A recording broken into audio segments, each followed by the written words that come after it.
Okay, so I'm making a curtain to go on the side window in my camper van here, and I've spent £7.50 roughly on the materials here.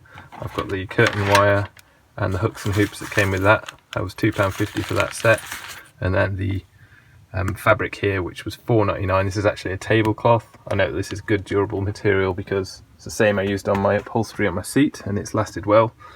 So the idea is I'm going to screw in here and up here, put the hoops that we have here in position nice and firmly, and then run the wire between the hoops along the top and the bottom, and then I'm going to make a curtain obviously out of this, or a curtain for each side.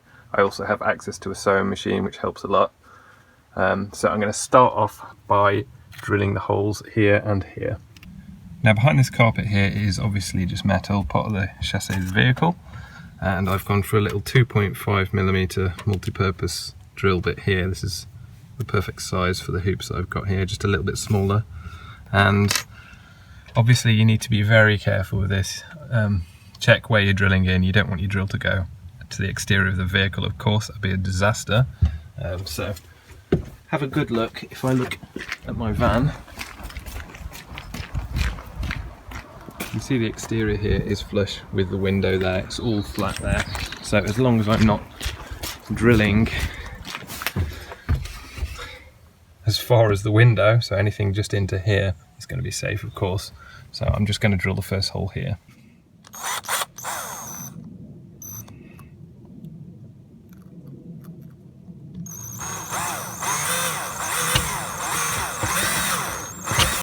So I've just managed to push that in the hole slightly there, and I'm just going to try and tighten it as much as I can. It's very stiff, but that's actually quite a good sign, means that it's going to hold nicely.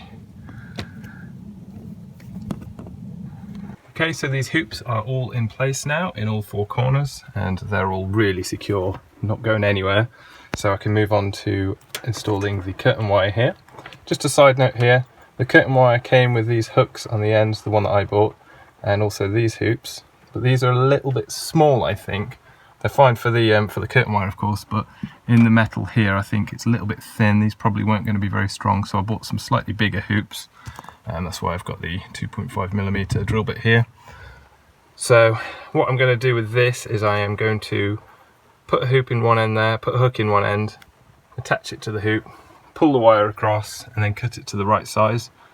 This is a little bit stretchy, it's kind of springy stuff, and I want it to hook over there nice and tightly. I want this to be nice and firm and tight, not flopping around, especially with it being quite near to this hob. Okay, so I've got a curtain wire across the top here and across the bottom. I'm really pleased with this. I wasn't too sure how sturdy this would feel, how sturdy those would feel, but this is like rock solid. This isn't going anywhere. So time to move on to cutting out the curtain to size. So you can see all I've done here is I've cut the fabric out to size, one for the right side here, one for the left side there, and then I've just folded it over and sewn along here, and the idea is to feed this line through the hoop that I've made here effectively. Done the same on the top and the bottom, so I'm going to put these on now, see how they look. So there we have it, there are the finished curtains. Pretty pleased with this actually, they seem to fit nicely and they're nice and sturdy, they're not going to fall off or anything. And obviously I can just pull these two like that. They shut nicely, and there's a good look at them. If you like this video, please give me a thumbs up, it helps a lot. And also, as many of you would have heard, YouTube are demonetizing everybody who have got less than 1,000 subscribers. My goal is to get above 1,000 subscribers. It doesn't pay a lot of money, but it's a little bit of an extra incentive for me to make more content. So if it's not too much of a problem, please consider subscribing and give us that thumbs up. Cheers.